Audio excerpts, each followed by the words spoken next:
Jadi Yuk itu ini. biasa masuk sih ya. Memang cewek itu kan ada bisa penelitian. Minta Michelle dong.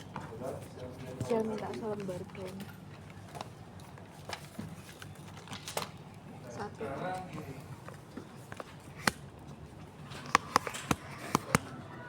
Wajib terus dua.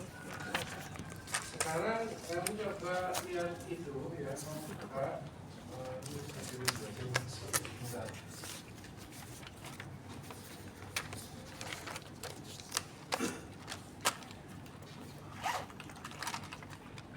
Habis ini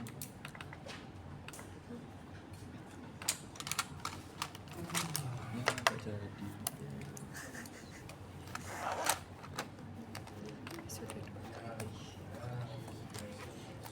Nggak apa-apa kan.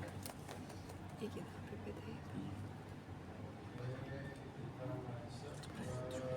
15. Ini ya, minggu ke-6 ya.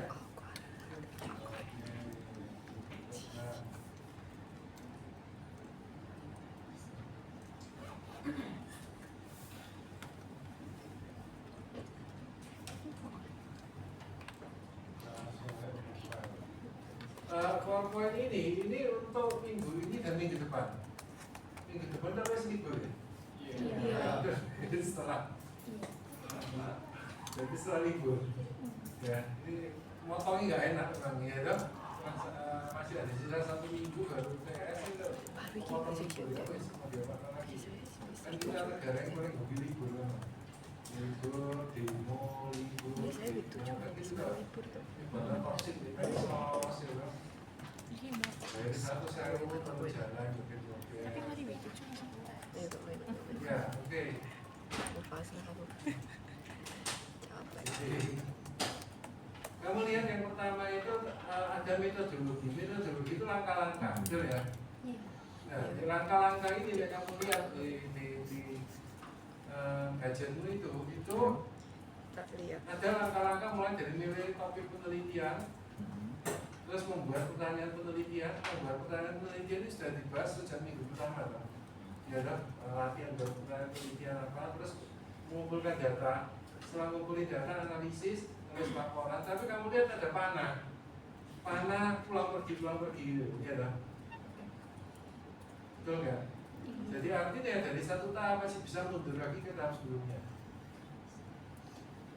Misalnya gini ya, kamu ngumpulin data, terus analisis. Nanti hasil analisis itu digunakan sebagai dasar untuk menentukan data apa lagi yang diperlukan. Jadi mundur lagi. Setelah itu dianalisis lagi. Bahkan sudah sampai ke menulis laporan penelitian, masih bisa mundur lagi menyesuaikan research question bisa. Jadi research question itu bisa disesuaikan kalau memang ternyata apa, ada kejadian di luar dugaan, ada hal yang menarik, lebih menarik, atau apa, kita harus lebih fokus, dan dia nggak akan selesai 1 semester skripsi ini. Bisa diubah, karena diubah, dimodifikasi, data-data yang sebelumnya sudah dikumpulkan oleh apa, ya nggak apa-apa, tetap bisa dipakai. Ini beda bandingkan dengan kuanti. Yang kuanti itu linear. Kamu kuantitatif membuat research question terus buat hipotesis. Betul ya? Hipotesis kan dugaan jawaban atas research question. Jadi takut-takut dewe beda-beda dewe jawaban. Iya kan? Terus jawabanku, bedaan itu betul nggak? Itu kuanti. Terus kemudian apa? Collecting data. Katakan pakai kuesioner atau ngambil dari database. Analisis. Setelah itu kamu baru mikir, iya ya harusnya aku variabel itu aku tambah, nggak cuma ini kok. Apa yang terjadi dengan data proses sebelumnya? Buang semua. Tidak bisa. Karena kamu nggak mungkin ada 20 pertanyaan dijawab oleh kelompok orang, terus nanti ada pertanyaan tambahan, nggak nemu kelompok ini diisi orang lain. Masuk akal? Nangkep ya? Ini kan harapannya satu set diisi kelompok orang yang sama. Dan yang orang ini kamu nggak ngumpulin data nih ya, mulai dari nol. Kalau qualitative research ini seperti apa? Seperti orang main puzzle, pasang copot, pasang copot, pasang copot. Tapi dicopot nggak dibuang toh. Mungkin tempat itu nggak cocok di sini, dipindah lagi ke sana. Ini yang dimaksud dengan berbalasan sambil bergerak maju. Oke, nah sekarang saya selalu membiasakan ya, orang yang ngajar itu, kita selain manusia, kita punya satu teman diskusi, itu apa? AI. Ya, coba sekarang kamu cek kan AI-mu, ya mau pakai DeepSeek, pakai ChatGPT, pakai Qwen terserah. Tapi sebetulnya sih ideal tuh, kamu ada waktu ya itu jangan cuma pakai satu ya, soalnya kadang Java itu. Ya itu untung nih sekarang banyak pilihan. Terus 3 itu yang serius lah. Sing lainnya apa terus apalagi sih punya yang WhatsApp dulu apa? Meta. Meta itu gombal sering malah nggak cuma terlalu umum jawabannya. Salah mengartikan terus nggak usah dipakai. Kamu fokus on 3 itu baca GPT, DeepSeek, Qwen untuk diskusi. Dan kamu nggak usah malu dong. Dan mungkin tanya ke saya malu ya nanti kedengaran yang lain ya kamu tanya. Nah sekarang tanya ke AI-mu ya. Tapi dia nggak tututi sekarang ini ya tanya salah satu AI ya saya mau pakai AI. Ya tapi dia tututi ya tanya gini, apa yang dimaksud dengan apa namanya berbalasan sambil bergerak maju dalam penelitian kualitatif. Coba kita bisa keluarkan apa? Yang dimaksud dengan berbalasan sambil bergerak maju dalam penelitian kualitatif. Ya berbalasan. Reciprocity, balasan sambil bergerak maju. Iya Pak, ada sing wis nemu. Nah, coba baca dulu.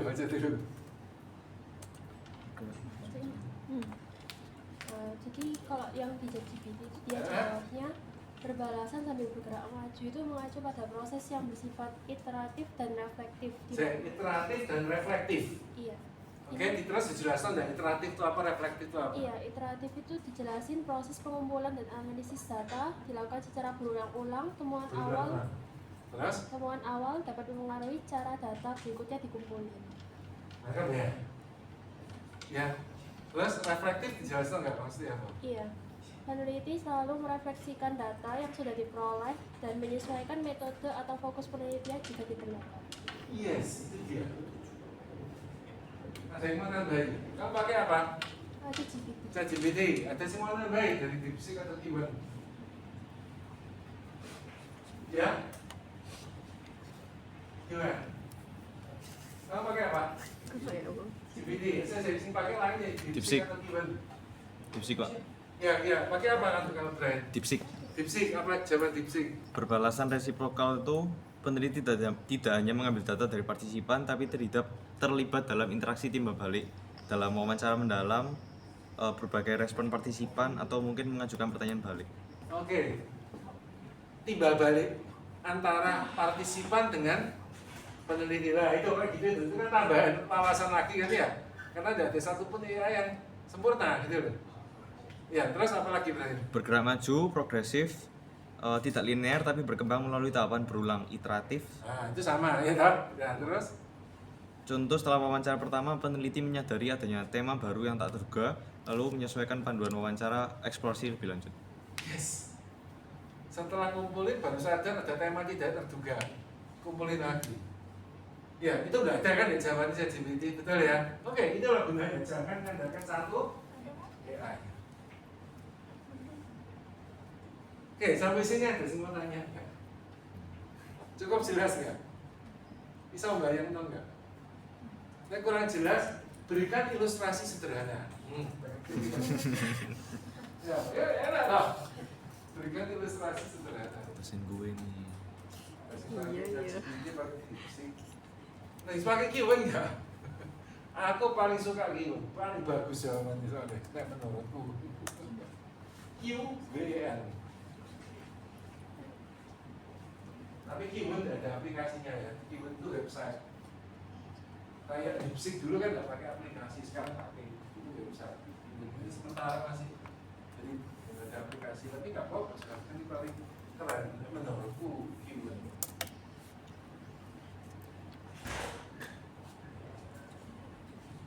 Oke, sama sih, kamu pesan.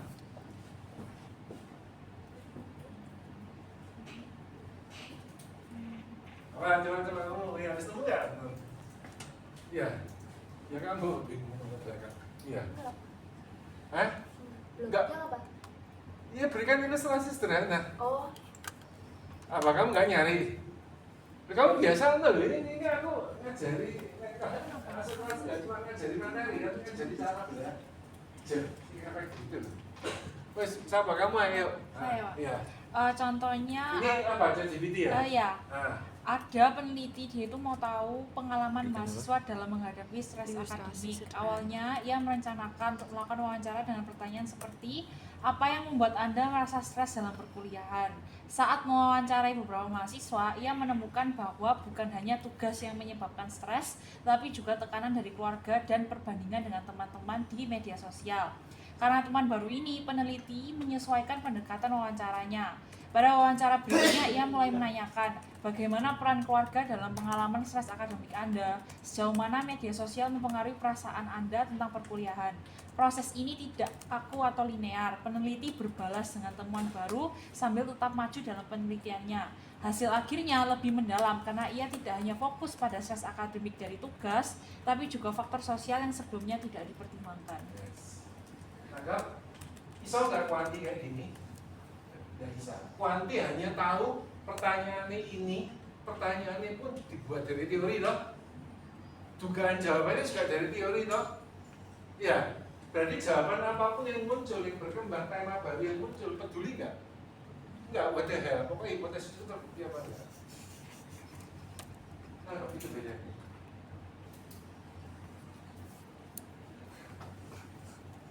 Gitu bedanya. Jadi nek kamu pacaran mau pakai kuali apa kuanti? Kuali. Yang mau mengenali calon karyawan secara lebih mendalam sebelum menerima atau tidak pakai kuali apa kuali? Kuali. Kuali. Berarti kuali nggak ada gunanya? Ada, tapi hanya untuk apa? Jangkauan luas, tapi apa dan? Kalau saja berharap banyak. Tangkal. Oh, juga suka. Nah, kalau berharap banyak, lalu dia gantiin pakai kuali. Cuma kuali apa? Ya bisa seluas kuanti, ya dong. Aku cerita toh pemilu itu kuanti, bisa kuanti. Rakyat memilih siapa? Ya bayangnya dibuat kuali. 100 juta per orang diwawancarai 1 jam. 100 juta jam. Kapan hari ini? Ngerti ya? Yang penting kan soal sih kepele wes gitu toh, bu pele itu karena ganteng ya, atau karena ngawurnya untuk mata coblos, atau karena sok buat duit, atau karena memang senang dengan programnya. Gak penting. Dan itu orang Indonesia kan ngomong demo, apa sih buat demo lembu? Undang-undang TNI sudah baca? Belum. Nangkap ya? Akhirnya cuma ngaco orang kerja, dari orang ngaco kerja, dari macet gitu. Soalnya itu memang aksi berkoordinasi, bukan sembarangan, itu memang aksi berkoordinasi dan melibatkan kan cuma pihak dalam negeri koruptor, tapi melibatkan pihak luar negeri yang nggak suka dengan arah kebijakan luar negeri Indonesia. Ya, kayak pacar kali diputus cinta orang hati gitu loh. Terus arti nanti maksudnya apa? Ya kayak gitu. Oke, nangkep ya. Ya wis, sekarang nangkep lanjut. Enak toh? Belajar gini ya, cuma adalah dosen kan dosen bisa salah, gitu. Ayo bisa salah, bisa. Makanya yuk kita diskusikan. Jadi jangan kayak buat skripsi pakai AI itu berarti apa? Suruh ChatGPT atau DeepSeek enggak, bukan. Percuma kan, nanti pada waktu ujian ditanyain apa? Iya dong. Kalau lulus ulang lagi, nanti waktu wis mepet gaya lagi. Ya, itu cuma diskusi.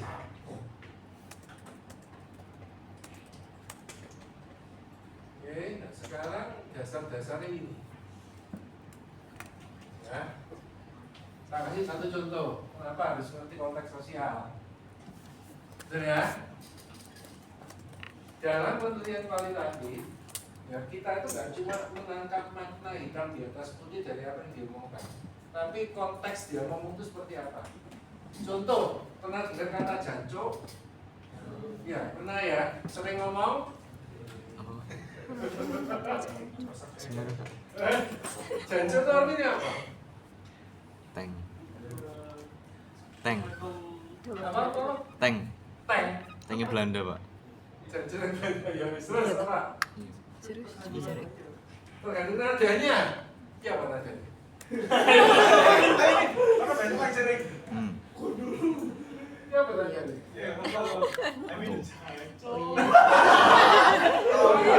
Oh iya. Bisa.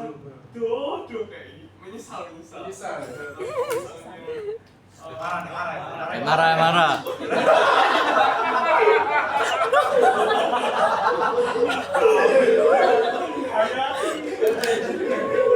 Jadi jancuk bisa berarti penyesalan, bisa berarti kemarahan, kutukan, kebencian, bisa berarti apa lagi? Depresi. Seneng kisah, kok kisah? Ayo.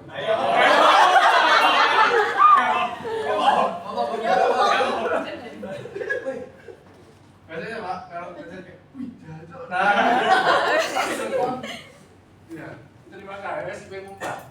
Jancuk.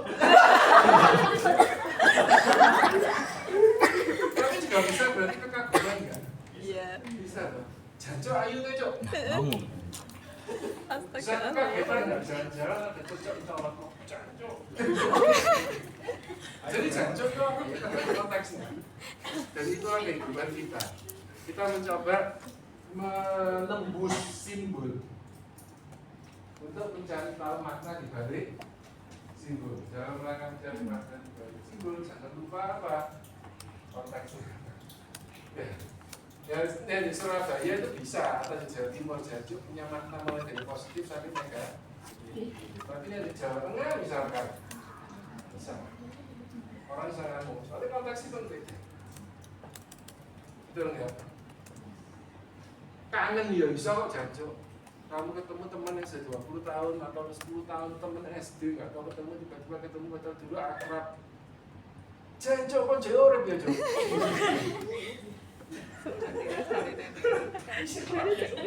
Iya dong, bisa menjelaskan itu lagi. Jadi jangan itu menarik kualitatif. Aku pernah kayak gitu. Itu nanti ketemu simbol. Nah, kuali berarti boleh nggak pakai angka? Iya boleh, tapi nggak cuma angka itu. Ada apa di balik angka? Jadi kayak gitu kuali pakai kuesioner mungkin ya?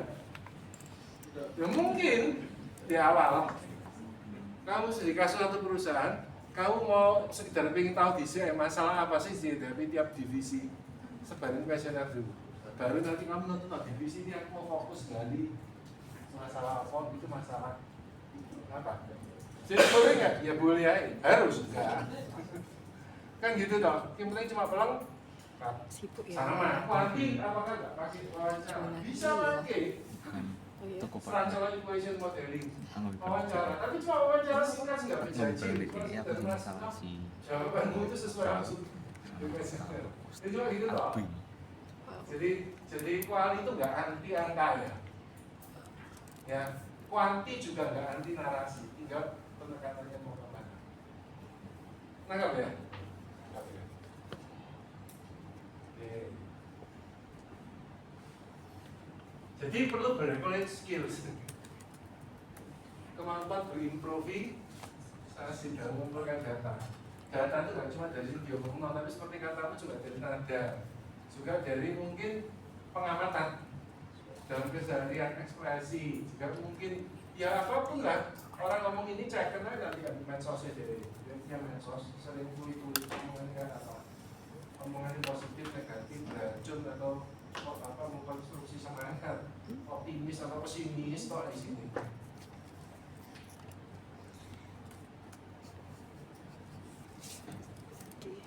Dan kamu sekarang harus tahu ya, kita itu hidup dalam bubble, dalam era teknologi, tahu bubble. Ya, kamu kata ini kita ketemu ya, tapi belum tentu apa sih buat baca pengetahuanmu sama dengan pengetahuannya dia, belum tentu loh. Siapa yang membuat bubble? Algoritma. Kamu misalnya pro pemerintah banget ya, kamu akan cari nggak sengaja pencarianmu itu bentuk akhirnya sih masuk. Kamu itu yang berita yang pro pemerintah. Nah kamu anti pemerintah, ya semua berita anti pemerintah mau like, lama-lama sih masuk ya itu tok isi. Akhirnya apa? Secara fisik kita itu baru, tapi secara pemikiran kita itu makin lama makin menjauh. Jadi gampang dia didownload.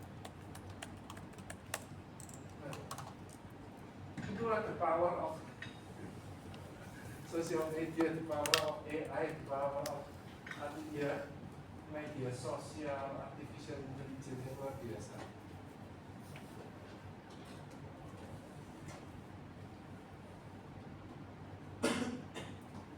Orang kehilangan kejernihan berpikir karena dia sudah ditutup aksesnya untuk semua informasi yang dia tidak sukai, ya, oleh algoritma. Dan dia dihujani terus dengan informasi yang dia sukai. Akhirnya dua kelompok ini anti dan pemerintah bisa ketemu gak narasi? Gak pernah bisa ketemu. Tidak pernah bisa ketemu. Karena yang satu sumbernya ABCDEFG ini dari sekarang dan selalu terus yang dihujani. Yang satu punya keyakinan mayoritas orang itu sependapat dengan mayoritas orang sependapat dengan. Nah, akhirnya kita jadi semakin tertutup, kita nggak mau lagi buka mata berpikir jernih, coba sih lihat pendapat lain, coba lihat apa yang terjadi sebetulnya di lapangan. Siap-siap masih orang hati nih, kamu dapat sesuatu yang di luar ekspektasimu.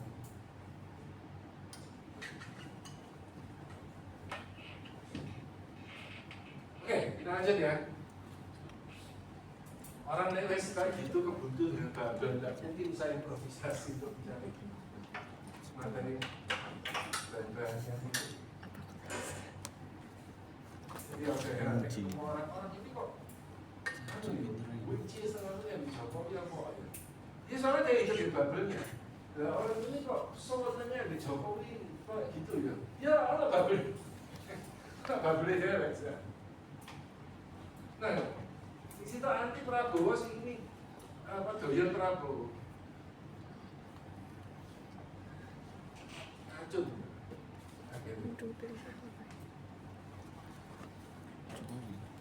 Oke, terus kita lihat ini. Ini narasinya harus kamu cari ya. Di buku ada tentunya ya, tapi ini untuk mempercepat aja ya. Dalam kualitas itu kan kita menginterpretasikan data kualitatif juga nih omongannya orang, ya, atau mungkin apa kejadian yang kita amati, atau mungkin dokumen-dokumen ya. Ada tiga tingkatan interpretasi. Tingkatan pertama itu adalah kalau saya misalnya mewawancarai atau mengamati Brian, maka interpretasi tingkat pertama itu ada interpretasinya Brian. Brian, kamu suka kopi nggak? Suka. Misalnya kamu suka ya? Sering? Sehari kira cangkir? 1. Oke, kenapa kok doyan kopi? Memacu adrenalin. Membuat gak ngantuk ya? Ya wis. Itu interpretasi tingkat pertama. Terus aku tanya lagi sama kamu, ya? Indri, kamu suka kopi nggak? Suka. Sehari kira cangkir? Apa suka? Rasanya? Iya. Enak, terus apa? Terus bikin gak ngantuk. Saya Brian, apakah enak juga termasuk rasa? Iya. Oke. Terus aromanya wanginya juga? Iya. Ya, jadi aku harus memahami interpretasi tingkat pertama menurut Brian dan menurut ini supaya nggak hidup dalam babel. Gampang-gampangannya ada nggak sih yang suka kopi? Enggak dari dua orang ini kan hidup dalam babel yang suka kopi. Ada nggak ya? Kalau kamu suka kopi nggak tahu? Enggak. Namamu siapa? Tasya. Oke, kenapa nggak suka? Karena pahit. Pahit, berarti rasa ya? Iya. Terus apa lagi? Terus wah, Ada kandung ada masalah, ya pasti punya lagu, tapi ada masalah. Ya. Terus apa lagi? Terus apa ya? Kan biasa ada yang asam, ya rasa sih. Sama kalau minum biasa nggak bisa tidur. Malah menghindari itu ya. Yang lain malah pengen nggak ngantuk, malah menghindari itu ya. Betul ya? Yang betul siapa? Ini 3 ya, kita buka lagi mesti ada banyak. Brian dan Indri atau Tasya? Iya, tergantung. Ya semua punya pengalaman pribadi. Nggak ada yang benar, nggak ada yang salah. Tugas peneliti apa? Merangkul semua keberagaman ini. Maka aku menyimpulkan apa? Meskipun kopi itu populer, tapi tidak semua orang menyukai kopi. Yang suka kopi biasanya karena 1 rasa, 2 aroma, 3 menambah tenaga, 4 supaya tidak kantuk, kerja bisa lebih keras. Tapi yang nggak suka kopi karena rasa juga pahit ya, pahit, asam, atau juga apa? Membuat tidak bisa istirahat, tidak bisa tidur kenapa? Zat-zat kimia itu membuat kita terjaga terus. Udah kan? Ini tadi belum ada sih sampai sehari minum kopi 5 gelas, 3 gelas. Mesti ada lah, tenang aja. Mesti ada. Kamu suka kopi nggak? Tapi jarang ya. Nah, di traktor mau. Tapi nggak suruh beli deh. Kalau enggak, sering beli apa sering enggak? Sering beli. Oke, ada juga yang tidak terlalu apa? Yang suka tapi tidak terlalu apa? Membutuhkannya juga. Kalau lagi kepingin merasakan ya beli. Sama apa? Lutfi ya, Lutfi. Nah, tugasku sekarang sebagai peneliti, aku merangkum dengan jawaban tadi tidak semua orang suka kopi. Tingkat kesukaan itu bisa berbeda. Ya, ada yang harus minum tiap hari, ada yang nggak perlu, nggak apa-apa. Nanti sama sekali tidak suka karena masalah lambung, karena rasa, karena apa Jadi meskipun kopi populer, tapi apa? Itu kopi bisa diterima oleh semua orang. Itu interpretasi tingkat kedua. Soal itu apa? Pendapatku menyimpulkan setelah aku ketemu 3 orang partisipan yang wawancara itu, aku menyimpulkan, kenapa ya? Aku menyimpulkan. Sekarang coba tanya AI. Apa beda interpretasi tingkat pertama dan kedua dalam penelitian kualitatif?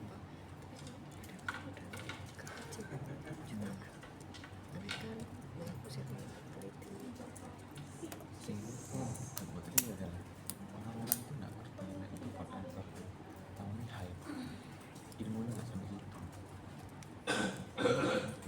Makanya itu interest. Setelah dia interest terus tahu apa Iya sih. jadi the popular effect of interest in Indonesia. Apa beda?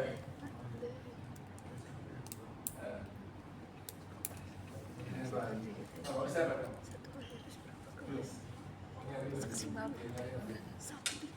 Kamu dapat ya? Oke, sama-sama. Patrick. Nama Irlandia. Nama Irlandia. Soalnya nama Saint Patrick Day. Apa Patrick? Kalau ini level 1 itu dia lebih fokus permukaan dan pendekatan untuk meringkas data. Tapi kalau untuk interpretasi level 2 itu dia fokusnya mencari makna yang lebih dalam, mencari pola, terus habis itu bersifat analitis, kritis. Pendekatannya itu menganalisa mengapa suatu fenomena terjadi, menggunakan teori dan menghubungkan atau mencari relasi antar data. Ini kesimpulan peneliti. Iya. Paham ya sekarang ya? Misi pertama ya wis jawaban responsif apa? Seperti gitu. Ada lagi yang mau menambahkan?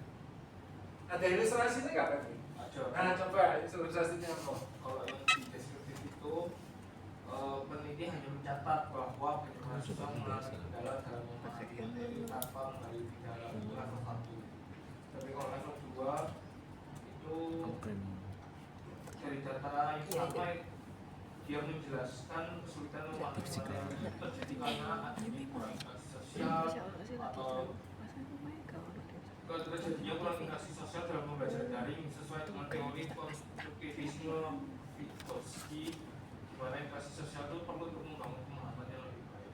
Oke, lengkap sampai sini ya. Interpretasi tingkat pertama, interpretasi apa adanya sesuai apa kata sumber data. Terus yang kedua itu, nah peneliti kan perlu ini mulai apa dihubungkan, dianalisis ya kan, karena kita harus dari satu sumber data kan. Jadi aku mau tahu Patrick ini orangnya baik atau enggak? Aku tanya kamu ya, kamu jawab Patrick enggak baik ya kan? Jadi kalau dia mikir monyong, suka memikirkan ketutan. Ya. Terus aku tanya kamu ya, Patrick ini orangnya kayak apa? Kamu jawab orangnya baik, penuh pengertian, sabar. Ya, suka menolong teman. Jadi betul sih mana? Betul ya.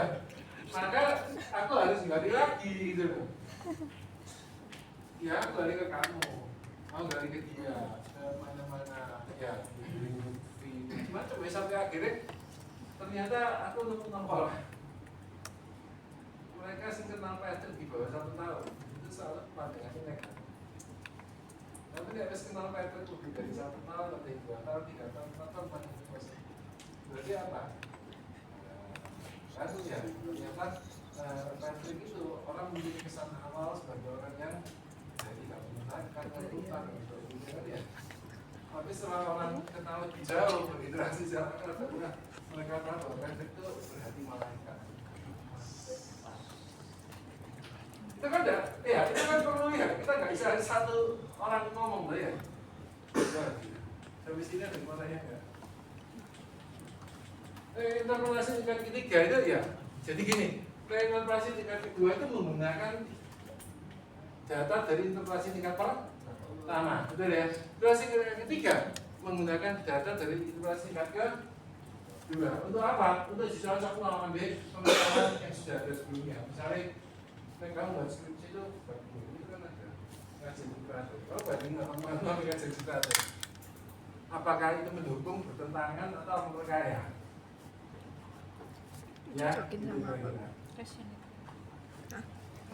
Jadi dikaitkan dengan literatur yang kamu pakai atau dengan pengetahuan umum yang kamu gunakan di skripsi. Jadi ini beda atau sama atau memperkaya atau malah bertentangan.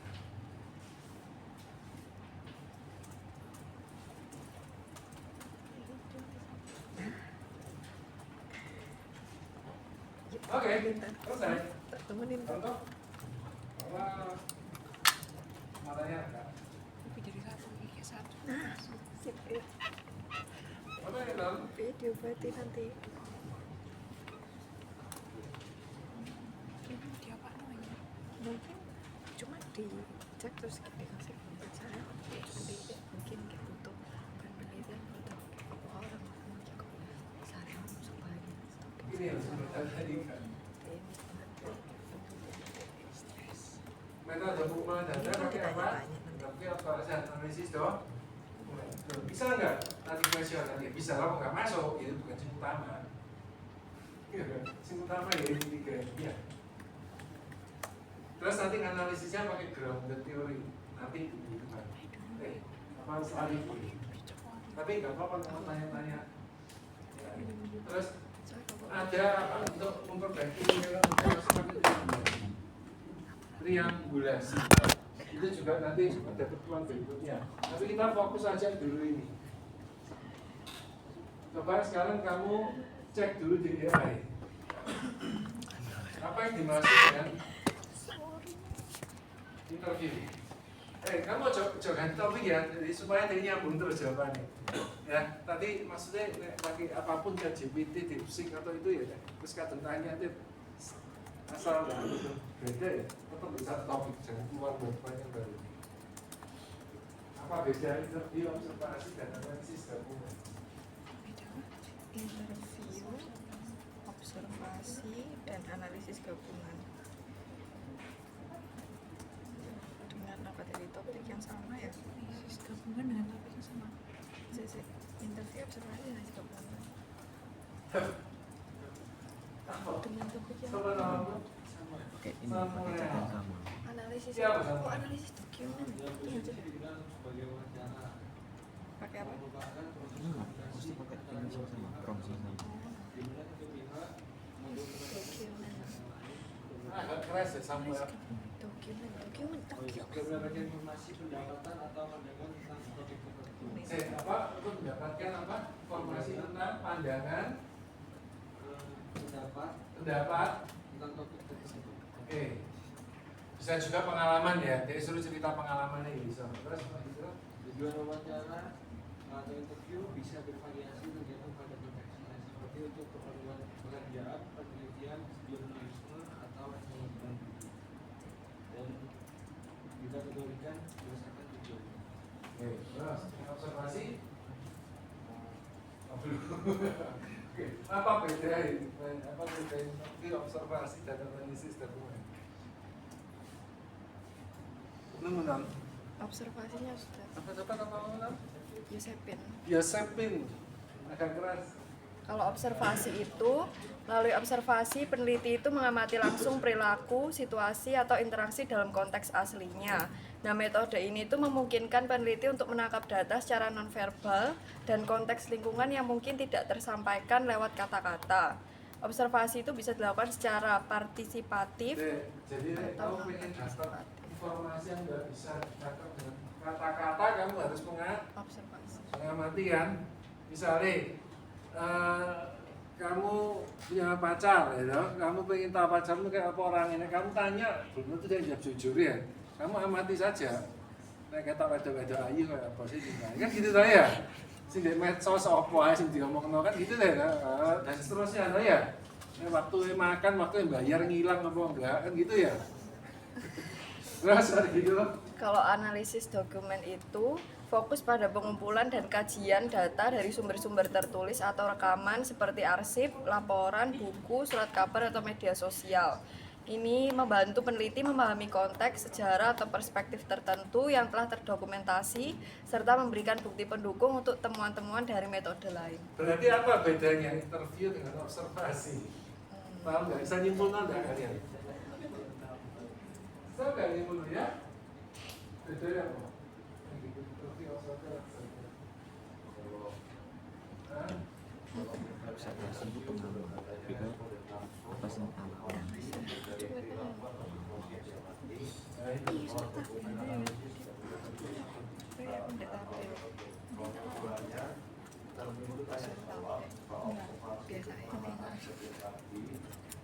Dokumen itu analisis teks dan visual. Terus untuk kelebihannya, kalau interview itu mendapatkan perspektif pendalam. Kalau observasi itu menghindari bias dari kata-kata partisipan.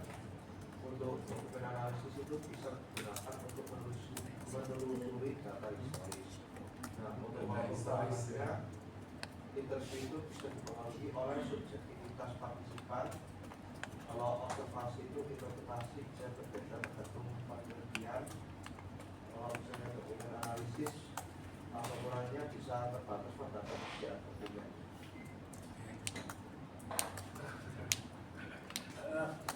Yang paling gampang observasi itu sumber datanya manusia. Ya, observasi itu aktiviti yang sedang berlangsung. Analisis dokumen sumber data itu dokumen. Kenapa di penekanan khusus analisis dokumen itu ada kata historis? Ya, sebetulnya interview juga bisa historis. Kamu tanya pengalaman di masa lalu. Ya, betul nggak? Nah ini aku tambahin. Ya kan nggak ada ya. Sebenarnya historis itu nggak cuma dokumen. Ya. Orang buat tanyai, waktu cilik kamu ngapain aja? Mainan sama teman-teman ya historis kan. Tapi memorimu mungkin ada sing wis lupa, ada sing enggak. Ya, tapi sama loh, dokumen juga gitu loh, ada sing tercatat, ada sing enggak tercatat. Tapi dalam observasi itu enggak, itu karam. Live show. Kan gitu loh. Live show.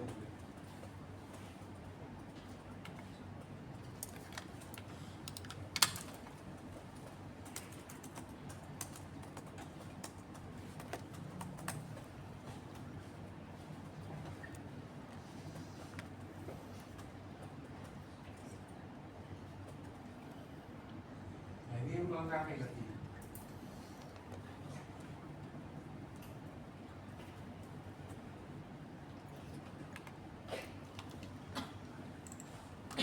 Ada nggak sih nggak ngerti? Kalau ada sih nggak ngerti, tanyakan ke aku. Tahu, coba buka AI dulu, baru tanya ke aku lagi, minta klarifikasi, nggak apa-apa.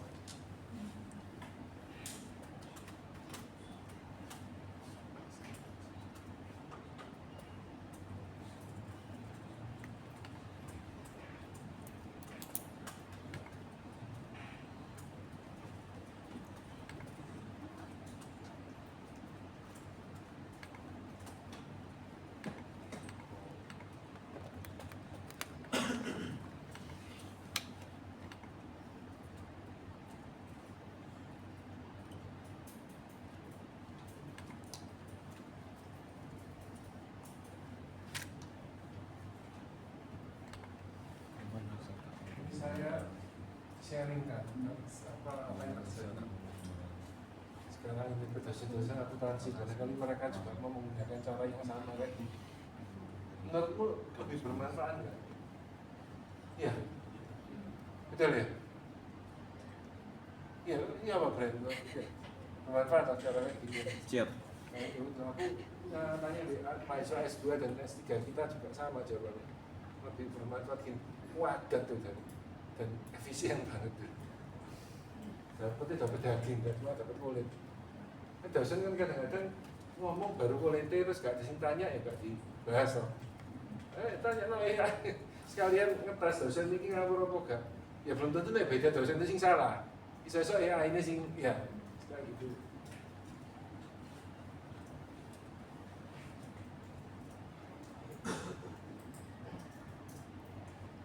Ya oke.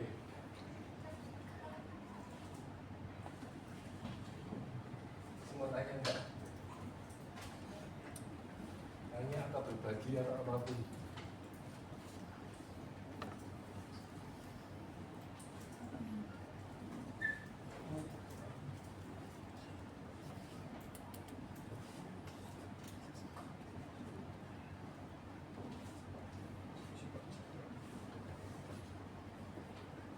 Ada sih nggak ngerti nggak apa yang dimaksud unstructured, semi-structured dan structured interviews. Ini ada di Newman, tapi juga bisa ya. Sekarang langsung cek ya itu.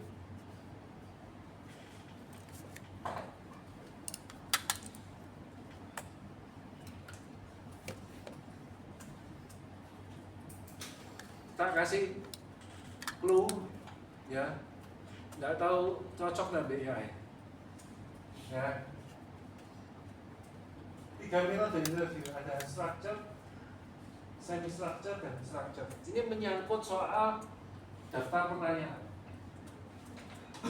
Nah, unstructured berarti kita tuh masuk tuh tanpa membuat daftar pertanyaan yang lengkap yang banyak, sudah usah wis. Pokoknya yang penting orang jawab apa tak kejar sama jawabannya. Nangkep ya? Itu kalau tidak disebut, itu biasa dipakai di awal. Kita baru mulai meneliti 1 perusahaan, 2 perusahaan, ya kita mau tahu isu-isu yang berubah apa, kita pakai abstraksi itu mengawal video ngomong, tapi dia jawab apa tak kejar kejar A, jawab B, kejar B. Tapi aku ada gambaran. Terus barulah pada wawancara berikutnya aku pakai yang namanya semi structure. Itu berarti aku sudah ada daftar pertanyaan. Tapi aku nggak kaku, karena bisa jadi orang jawab ini berarti pertanyaan berikut tidak ada apa-apa. Aku harus buat pertanyaan baru. Jadi fleksibel. Kalau structure itu proyek kuesioner, ya kita ada pegangan nih, itu gunanya apa? Biasanya gini, orang ngomong unstructured itu di awal-awal gitu. Semi structured itu mungkin 99%. Structure terakhir Pak untuk konfirmasi gitu Pak. Jadi setelah wawancara sekian orang, pertemuan terakhir ya kan konfirmasi. Tapi walaupun maunya konfirmasi bisa jadi muncul hal baru ya. Jadi intinya ini karena seni. Ini apa? Cocok nggak? Yang kamu cek tadi makhluknya ini. Cocok? Ya, cocok Bang.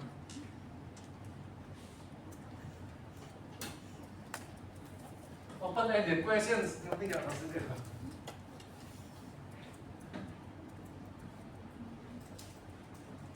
Apa yang dimaksud dengan open-ended question? Nah, tahu terjemahannya pertanyaan terbuka.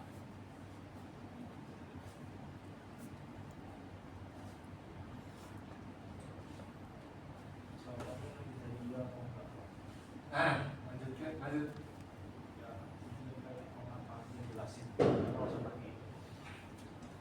Apa beda dengan close-ended question? Ya enggak, opsinya fix juga. Opsinya fix, itulah kuantitas. Kuesioner kan opsinya fix toh. Paling ada lain-lain sebutkan. Ya sebutkan ya wis sedikit apa ini. Jadi kamu ngejawab pacarmu, saya, kamu mau makan soto apa rawon? Itu open ended atau close? Close. Dan aku nanya, saya, kamu pengen makan apa? Itu open ended kan? Ya, nangkep ya sekarang ya. Wawancara itu perlu open ended. Nah enggak ya kamu cuma kepengen sekedar apa ya, mencangkokkan apa yang kamu pikir ke orang. Ya itu panti.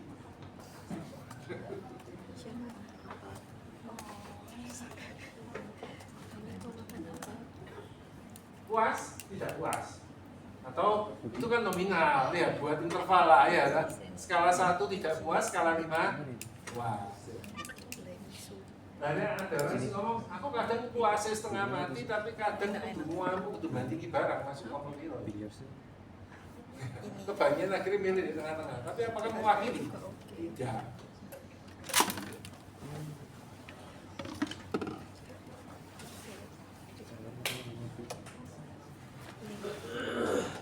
DM masuk Banyak inti. dan itu nggak di depan itu kayak ada mata terus ada masuk di sini. Ada yang ketiga. Nah, tadi ini kan metodenya ya. Itu terkait dengan penggunaan daftar peta. Ya. Yang ini 3 juga, tapi ini jenis peta yang wawancara. Mamai nggak suka enak ini Jenis. Oke, kamu gali deh. biji saya nggak mau. Apa itu pertanyaan wawancara deskriptif, struktural, dan kontras? Beri ilustrasinya sederhana.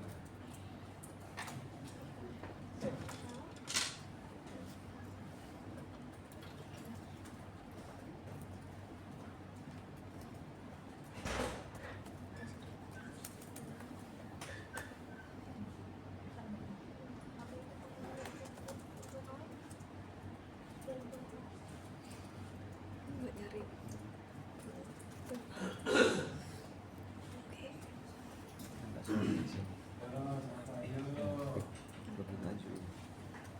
Samuel? Wis dapat pesan? Kamu sudah kenal? Apa nama pesan? Angelin. Angelik apa Angelin? Angelin ya?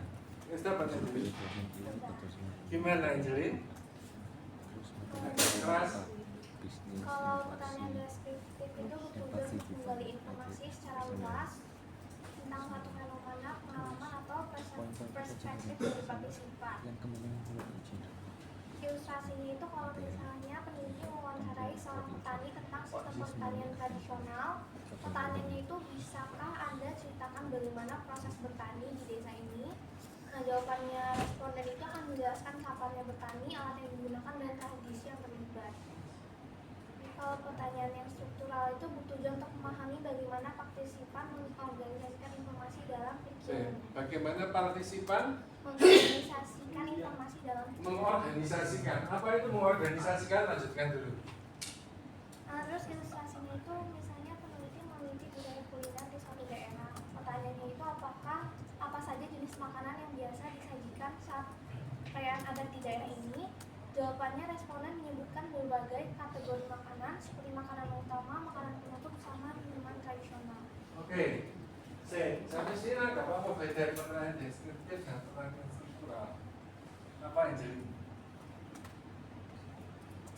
Kalau misalnya deskriptif itu lebih ke secara luas, dijelaskan secara luas gitu Pak. Tapi kalau struktural itu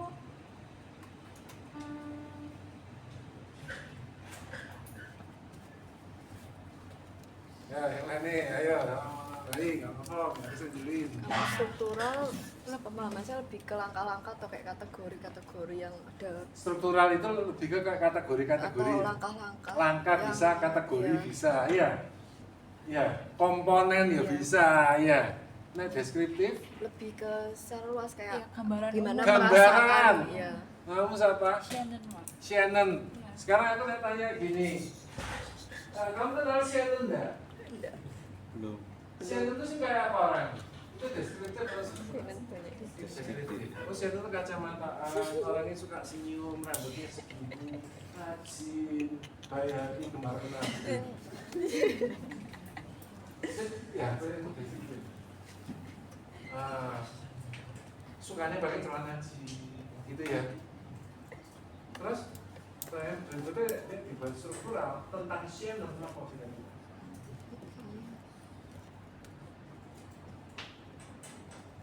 Ya, tadi ya sih. Hah? Apa? Shannon misalnya apa? Gimana kegiatan Shannon sehari-hari? Ngambil mata kuliah apa saja semester ini. Oh, dia ngambil mata kuliah akademik ya. Nangkep ya? Itu struktural. Jadi menemukan kategori-kategori atau apa komponen-komponen dalam sebuah fenomena.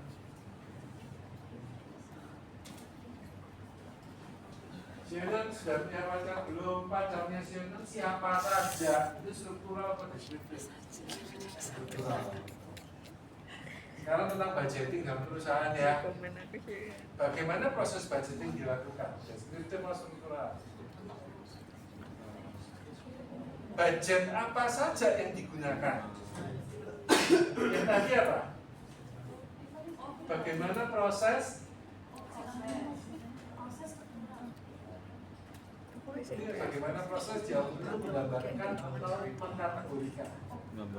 Menggambarkan itu deskriptif. Terus budget apa saja yang digunakan di perusahaan? Struktural.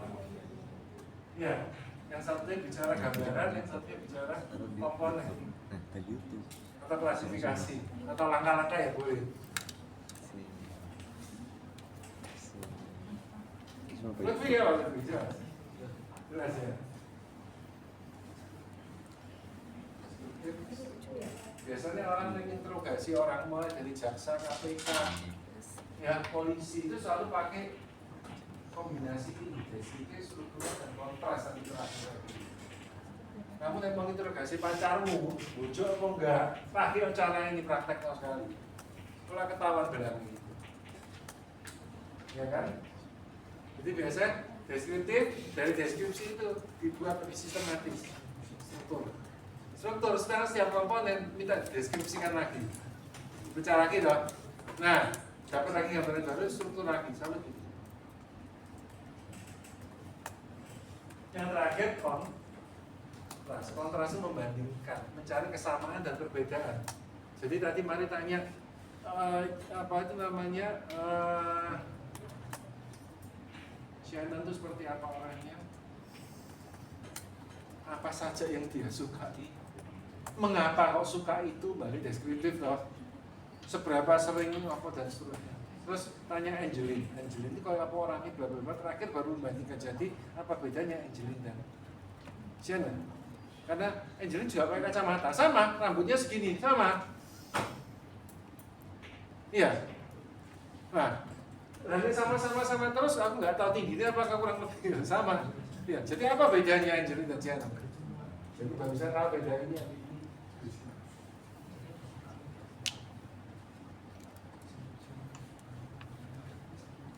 Ya Pak Vin? Harus gak bisa? Oh, iya Pak. Hah? Jelas? Iya. Vita. Ya. Mikro. Kayak gini loh nanti. Ya, tapi saya. Ini strategi. Terus, ini strateginya KPK, jaksa, polisi, wartawan. Tapi wartawan enggak ya. Wartawan sih penting framing saya ini. Tergantung di bagian itu ngomong apa.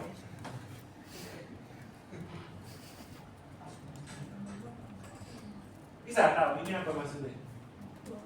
Iya. Waktu. Ada waktu saat penelitian. Seiring dengan berjalannya waktu, nah, semakin kesini makin lama, makin mendekati akhir lah. Di sini apa ya? Ini jumlah petan. Ya, jadi kayak apa? Di awal-awal banyak tanya yang sifatnya deskriptif. Nanti mulai apa? Dapat gambaran mulai apa? Struktural. Makin banyak, baru apa? Terakhir apa? Kontras. Kontras. Tapi tetap ada perpotongannya di area sini, betul nggak? Jadi di area sini kadang deskriptif, kadang struktural, kadang kontras. Ya, karena kita makin paham, nggak mungkin kontras di sini. Ngapain cuma di kontras, no? Kok belum tahu deskripsi dan strukturnya, Pak? Nangkep ya? Itu dia.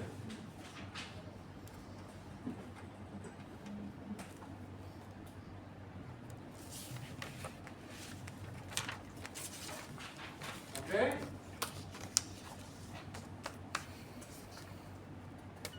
Deskriptif, struktural, kontras. Iya. Terus gini ya, kadang itu kita ngajukan pertanyaan niatnya itu deskriptif, dia jawabnya sampai struktur, masa dilarang? Ya, bisa loh. Ya, atau kita nanya struktur dan sekaligus mendeskripsikan. Iya, nggak masuk akal loh. Ya nggak apa-apa, nanti kita similah. Ya itu tugasnya peneliti. Kan untuk itu cuma.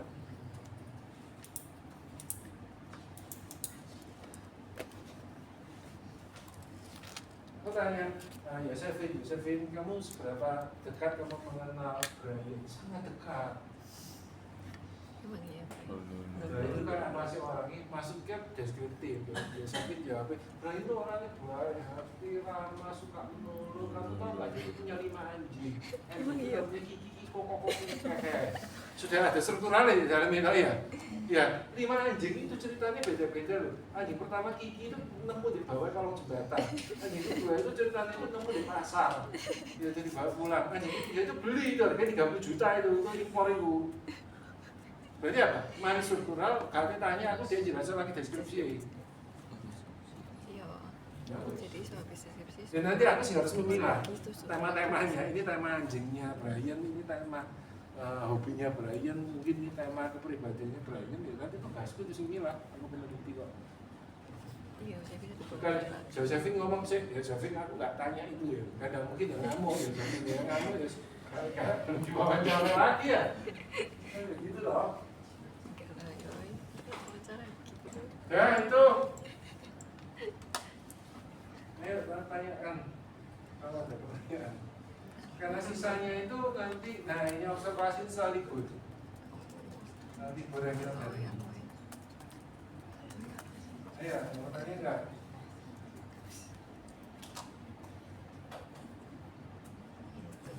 Sekarang coba kalian AI. Kapan sebaiknya kita menggunakan pertanyaan deskriptif, struktural, dan kontras dalam wawancara? Coba ajakan dulu.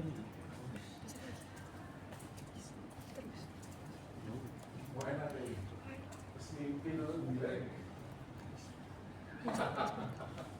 Ya.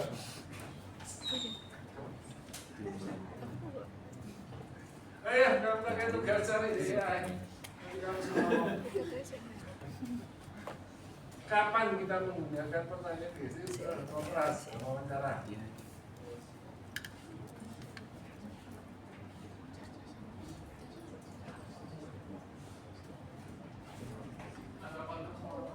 Ini 3 itu. Kapan? Pakai DSC.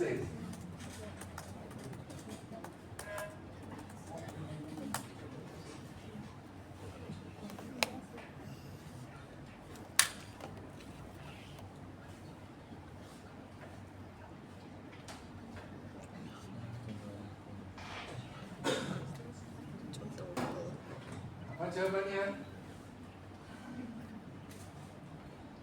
Kalau pertanyaan deskriptif itu lebih baik untuk digunakan di awal wawancara untuk membangun hubungan dan koneksi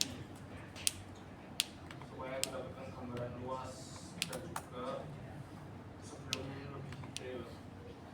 Kalau misalkan pertanyaan struktural itu setelah mendapatkan gambaran umum, kita bisa mencari kategori pola hubungan atau sesuatu yang lebih detail dari partisipan atau juga menjadi Konsisten ya, ambil grafik ini ya.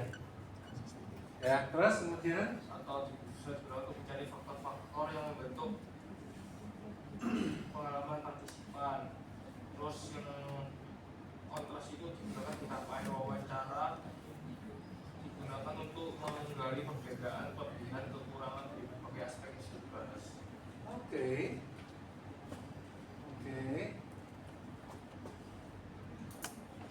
Sekarang aku ya tanya ke kalian. Kalian boleh ngecek deh, boleh langsung jawab. Ya.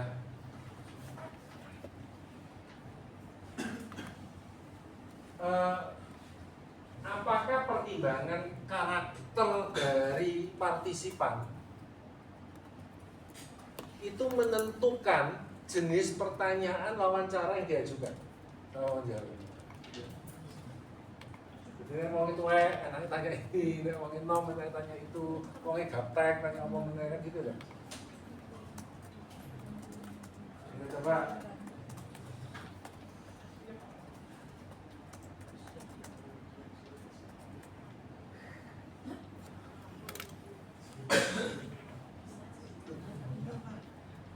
Kita biasakan ya, kuali jangan pakai istilah responden ya, pakai istilah partisipan atau informan.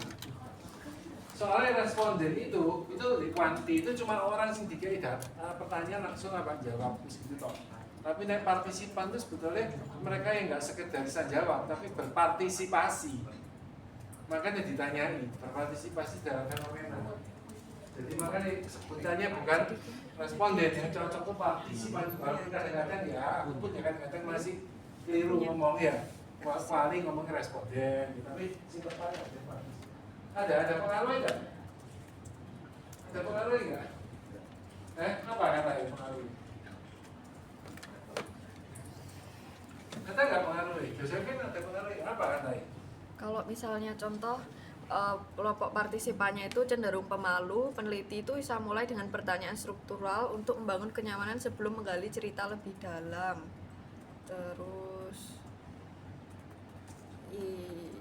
iya tergantung, kalau misalnya partisipan punya kecenderungan untuk merespon secara terbuka dan mendetail, pertanyaan deskriptif itu bisa efektif dan sebaliknya. Oke, itu cuma taktik-taktik di awal ya sebetulnya. Nah itu apa Brian di DeepSeek nemu apa? Itu nanti DeepSeek atau ChatGPT? ChatGPT. DeepSeek jawabnya apa?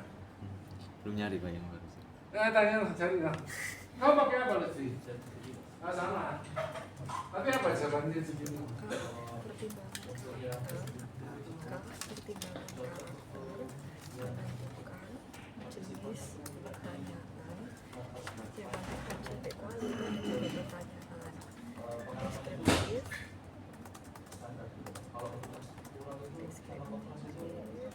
struktural, sama konteks. Ada tiga, yaitu Sebagai dulu ya, bisa ya. Pengalaman khusus itu cocok struktural apa kontras ya.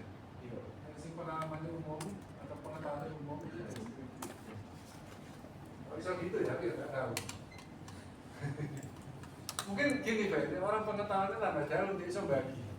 Ya Pak, jadi kalau deskriptif mungkin ya Pak, kalau deskriptif itu kan cocok di sini kan tadi bilang kan untuk yang punya pengalaman terbatas ya Pak. Jadi mereka mungkin pola pandang mereka itu secara umum aja, nggak bisa menstrukturkan atau membagikan. Masuk akal. Kira apa Brian jawabannya DeepSeek? DeepSeek kalau pertanyaan deskriptif tujuan menggambarkan pengalaman atau fenomena detail dari perspektif partisipan. Terus penelitian bertujuan untuk memahami apa yang terjadi secara naratif. Oh, enggak, tapi maksudnya tadi pertanyaannya itu adalah apakah latar belakang ya atau partisipan itu mempengaruhi jenis pertanyaan itu. Mungkin kamu tadi nanya, no, apa bedanya 3 itu? Atau Oh, iya. bukan. Apa latar belakang? Kamu pakai apa? Pakai sensitivity? Gimana kamu Pertanyaan pakai? itu dulu menentukan dalam kita memilih jenis pertanyaan untuk Itu pertanyaannya. oke gara-gara kan tadi Itu sih ini apa latar belakang apakah karakter atau latar belakang partisipan itu mempengaruhi pertanyaan mana yang cocok di sini itu struktur atau koordinasi. gimana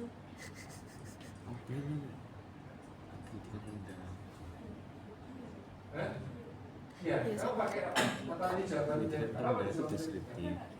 Gimana kamu ini gimana cara? Kalau deskriptif itu cocoknya sama partisipan yang punya pengalaman mendalam, kepribadian ekstrovert, terus usia dewasa atau lansia, karena punya banyak pengalaman yang bisa diungkapkan. Nggak cocoknya untuk anak-anak atau partisipan dari keterbatasan verbal, karena kesulitan memberikan jawaban panjang. Perspektifnya beda ya. Tapi ya masuk akal juga.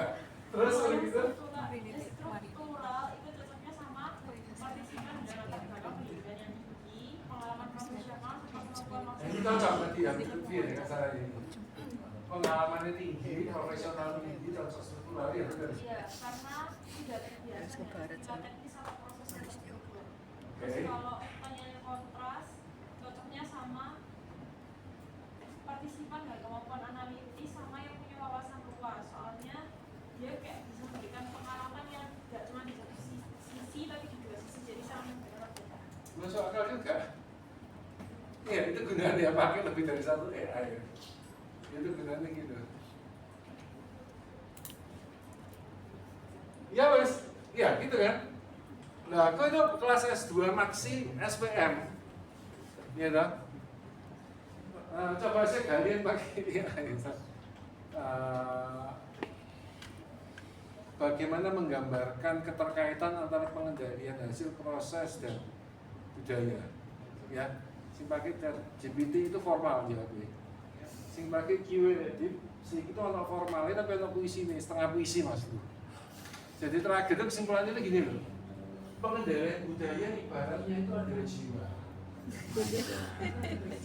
Pengendalian proses adalah jalan. Pengendalian hasil adalah tujuan. Pinter. Langsung sama Sora. Cie. Ya masuk akal juga kan? Bermanfaat nggak? Ya mungkin itu bisa juga nambah. Tapi ya lebih mudah bagi kita. Ya itu benar. Coba nanti kalau bisa karena ya juga bisa salah, dan ya juga kadang pakai cara pandang sih berbeda.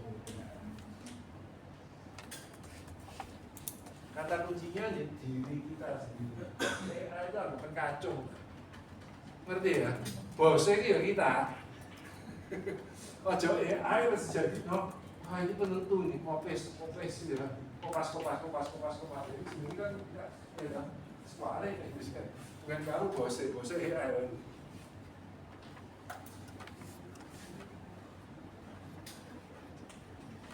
Ya, oke ya. Nah sekarang ini kita nanti kan akan lanjut apa itu namanya observasi itu yang ada tanya. Aku mau sekarang gini tugas yang untuk ini. Nanti kamu lihat aja film ini. Kamu perlu film ini supaya kamu dapat gambaran bisnis sebelum melakukan latihan wawancara. Karena latihan wawancaramu itu nanti cari seorang pebisnis yang memiliki pengalaman langsung bekerjasama dengan pebisnis dari Cina atau importer, eksporter dari atau ke Cina. Nah, dan dia cuma reseller setelah piro tangan barangnya ya pasti mungkin hampir pasti barang Cina lah sekarang. Udah, ya dia nggak punya pengalaman langsung, ya itu nggak tepat. Ya, tapi tujuannya apa? Cari pengusaha itu karena kamu nanti mau tanya. Pertanyaan penelitiannya. Ini pernah penelitian ya, nggak pernah wawancara. Nanti ya, beda ya. Yang penelitian itu yang jawab siapa? Peneliti. Yang wawancara yang jawab siapa? Ya partisipan. Yang diwawancara yang jawab. Ya nanti jawaban-jawabannya dirangkai, peneliti yang merangkai, menyimpulkan interpretasi tingkat 2 untuk menjawab. Kan gitu. Nah, pertanyaan penelitian ini bagi Indonesia seberapa penting menjadi kesehatan ekonomi dan pendidikan berjalan di masa depan. Terus nanti uraikan coba ke berbagai tema pertanyaan wawancara. Beberapa contoh pengelompokan tema wawancara misalnya soal apa sih keunggulan dari produksinya, ya common sense kan orang ngomong murah meriah, ya tema wawancara sing api, ono wawancara sing elek, ya ono penelitian dari tahan gitu kan ya. Tapi itu jangan kamu jawab sendiri, ya kamu gali dari mereka, misalnya gitu. Prospek pasar Cina dan Indonesia bagaimana mengenai bisnis pengusaha kedua negara, gitu. Manfaat menguasai bahasa Indonesia. 3 mungkin ini transkripsikan nanti rekam transkripsikan dalam teks jawabannya biasanya kita mau jawab di situ. Ini soal ini sudah belum? Oh iya 29 Maret. Jadi nggak ada hari ini ya. Oke ya, cukup jelas ya. Ini pertanyaan ini penting supaya kamu itu tahu tambah wawasan. Jadi nggak cuma untuk latihan pattern ya, latihan wawancara. Tapi banyak yang sih kamu itu tahu. Ya. Oke, itu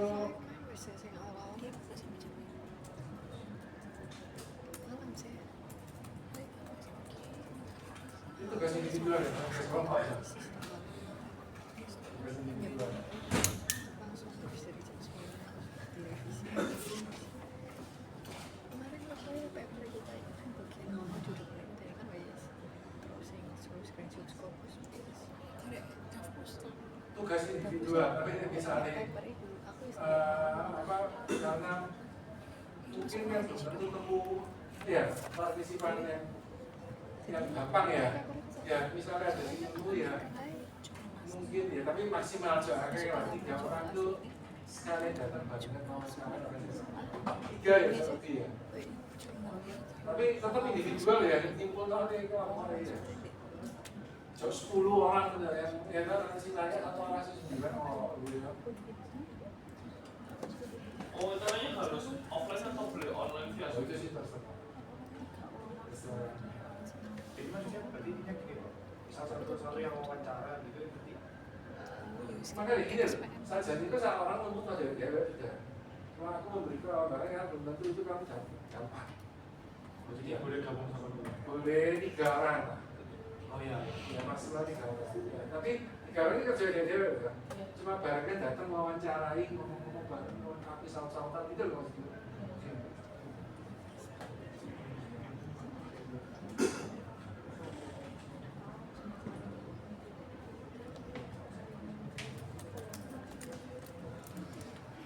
Lagi kamu nggak jangan wawancara diri sendiri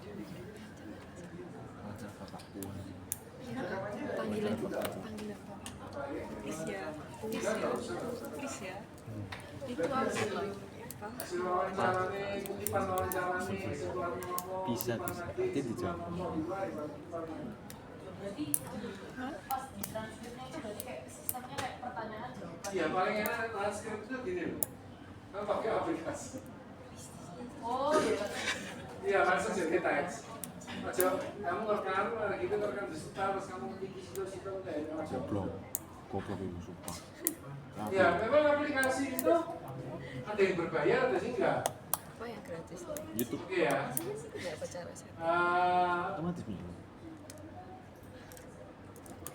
Tapi biasanya sih nggak berbayar Itu. lah. Jadi masuklah video ini YouTube. Ngerti ya?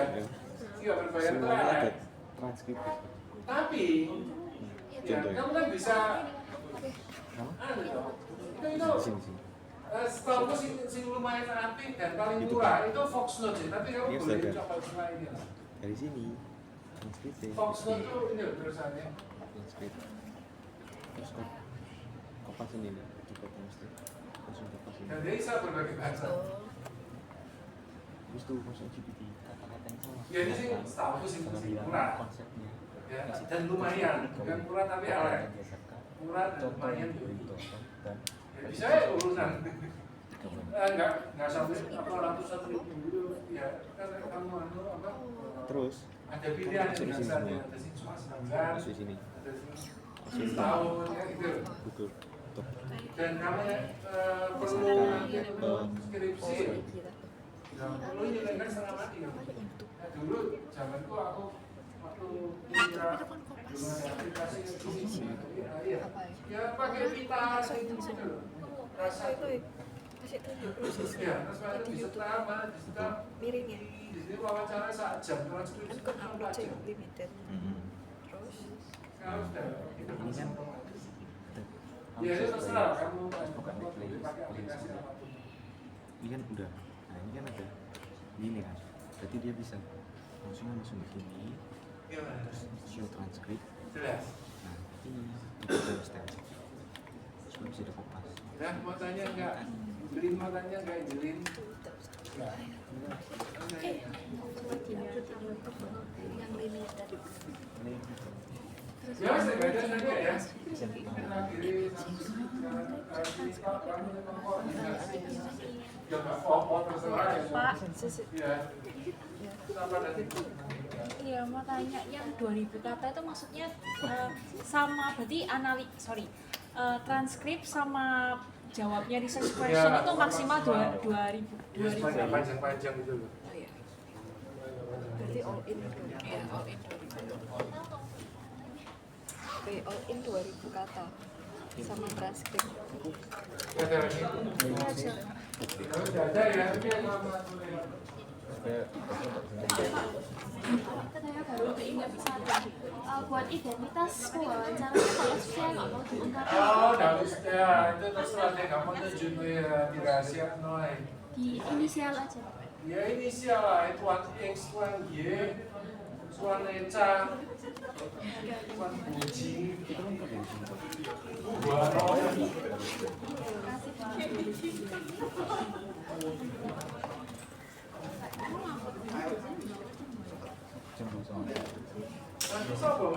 Berat ya. Kelas 23 sampai 1 jam 10 jam. 2 jam 23. Kan berarti saya habis upload atau habis yang ada.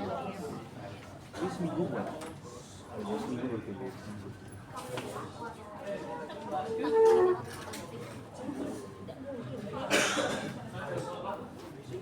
Soalnya 9 menit. Gede tadi. Iya. Satu itu. Ya meskipun nggak harus kok.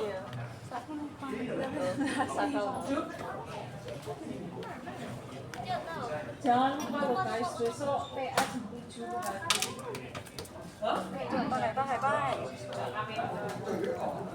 Kita buat alkohol atau itu dulu. Oh iya toh.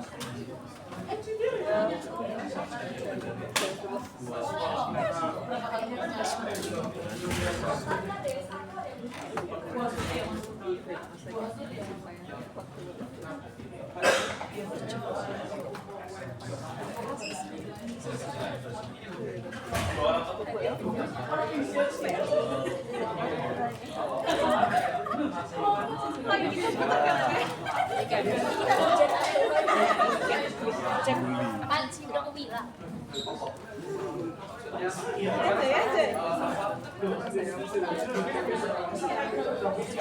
itu aku banyak banget Anjay. Gak usah dengerin. Yang mau denger lagi nih, yuk. Nonton videonya apa